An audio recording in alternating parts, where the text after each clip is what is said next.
souhaiterais commencer et préfacer cette petite présentation par dire quelques mots sur le profil financier de la commune.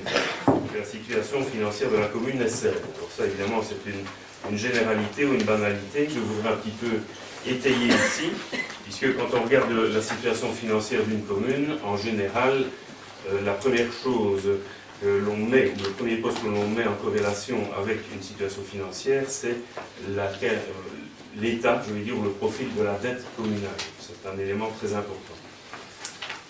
Certainement au vu des investissements projetés dans le budget initial, raison pour laquelle je commence cette introduction par le profil financier. Donc au niveau de la dette, là je vais, si vous me permettez, dire quelques mots.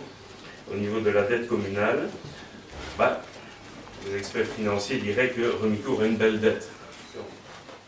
La dette communale par habitant est de 387 € par habitant. Le cluster, donc les 22 communes dont Remicourt, se situe lui à 1237 €. Donc l'endettement par habitant au niveau de la commune est plus ou moins 3 fois moindre que ce qu'il y a dans les 22 communes avoisinantes, généralement. Au niveau de la province, c'est un petit peu moins, mais bon, je pense que je vais limiter ma comparaison entre Remicourt et les 22 communes reprises dans le cluster. Le ratio d'endettement, lui, le ratio, qu'est-ce que c'est? Donc c'est un ratio entre la dette totale de la commune et le volume des recettes ordinaires pour un exercice déterminé. Donc ça permet de comparer un état, l'endettement, à un flux, les recettes. Et donc ce ratio permet de déterminer, on arrive à une fraction qui permet de déterminer le nombre d'années qu'il faudrait à une commune X pour rembourser l'intégralité de sa dette si elle y consacrait l'entièreté de ses recettes, si vous me suivez. Donc au niveau de Remicourt, c'est de 0,40, le cluster est à 0,99 et la région à 1, à l'unité. Donc Remicourt, concrètement, doit consacrer, tout ça évidemment étant relatif, mais devrait consacrer 40% d'une année à rembourser l'intégralité de sa dette au moyen des recettes de l'année concernée, ce qui est faible également.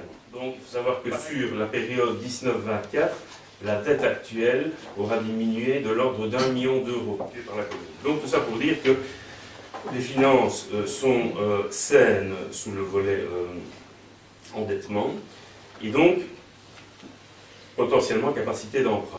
Si vous avez regardé le budget, ce dont je ne doute pas, en effet, vous verrez qu'au tableau de synthèse, tableau récapitulatif des projets à l'extraordinaire, nous avons un montant d'1 954 078,95 € d'emprunt estimé. Il y a une stabilité financière de la commune, qui ne date pas d'aujourd'hui, je tiens à le souligner.